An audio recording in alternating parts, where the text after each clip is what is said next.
ചക്കക്കുരു മാങ്ങയും ചെമ്മീനും മുരിങ്ങാക്കോലും ആഹാ കേൾക്കുമ്പോൾ തന്നെ എന്താണ് നൊസ്റ്റു അടിക്കണ്ടല്ലേ. ഞാൻ ഈ മാങ്ങ പറിക്കണ വേറൊന്നിനല്ല, നമ്മൾ പണ്ടൊക്കെ നമ്മുടെ അമ്മമാരുണ്ടാക്കി തന്നെ ചക്കക്കുരു മാങ്ങയും മുരിങ്ങാക്കോലും ചെമ്മീനും കറി, ആ ഒരു കറി മാത്രം മതി നമുക്ക് ചോറിനാണ് ആവുന്നത്. പക്ഷേ ഇപ്പോഴത്തെ പിള്ളേർക്കൊന്നും പറ്റില്ല. അപ്പോൾ ഞാൻ ഈ മാങ്ങ പറിക്കണ എന്തിനാ ഈ കറി ഉണ്ടാക്കാനായിട്ട്. അപ്പം ഈ കറി മൺചട്ടിയിൽ ഉണ്ടാക്കുകയാണെങ്കിൽ നല്ല ടേസ്റ്റ് ഉണ്ടാവും കേട്ടോ. ചട്ടിയിലേക്ക് നമ്മൾ നന്നാക്കി വെച്ചിരിക്കുന്ന ചക്കക്കുരു, മാങ്ങ, മുരിങ്ങാക്കോല്, പച്ചച്ചെമ്മീൻ, നിങ്ങൾക്ക് ഉണക്കച്ചെമ്മീൻ ഉണ്ടെങ്കിൽ അത് വറുത്ത് ക്രഷ് ചെയ്തിട്ട് ഇട്ടാലും മതി.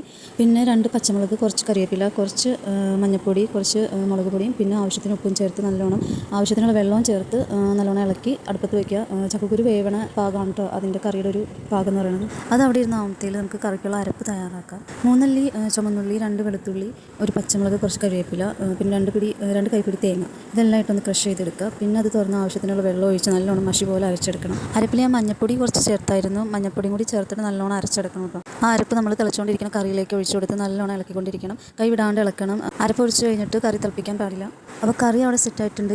ഇനി ഒരു പാത്രം അടുപ്പത്ത് വെച്ച് എണ്ണ ഒഴിച്ച് ചൂടാകുമ്പോൾ കടുക് പൊട്ടിച്ച് അതിലേക്ക് 2-3 വറ്റൽമുളകും കുറച്ച് കറിവേപ്പിലയും ഇട്ടിട്ടൊന്ന് ഇളക്കുക. അത് കഴിഞ്ഞ് ഗ്യാസ് ഓഫ് ചെയ്തിട്ട് കുറച്ച് ഒരു നുള്ളു മുളക് പൊടിയും കൂടി ചേർത്ത് നമുക്ക് കറിയിലേക്ക് ഒഴിക്കാം. അപ്പോൾ നമ്മുടെ കറി റെഡി ആയിട്ടുണ്ട്. ഇത്രയുള്ള ഇന്നത്തെ വീഡിയോ. ഇഷ്ടമായി ലൈക്ക് ചെയ്യുക, ഷെയർ ചെയ്യുക, സബ്സ്ക്രൈബ് ചെയ്യുക. Thank you.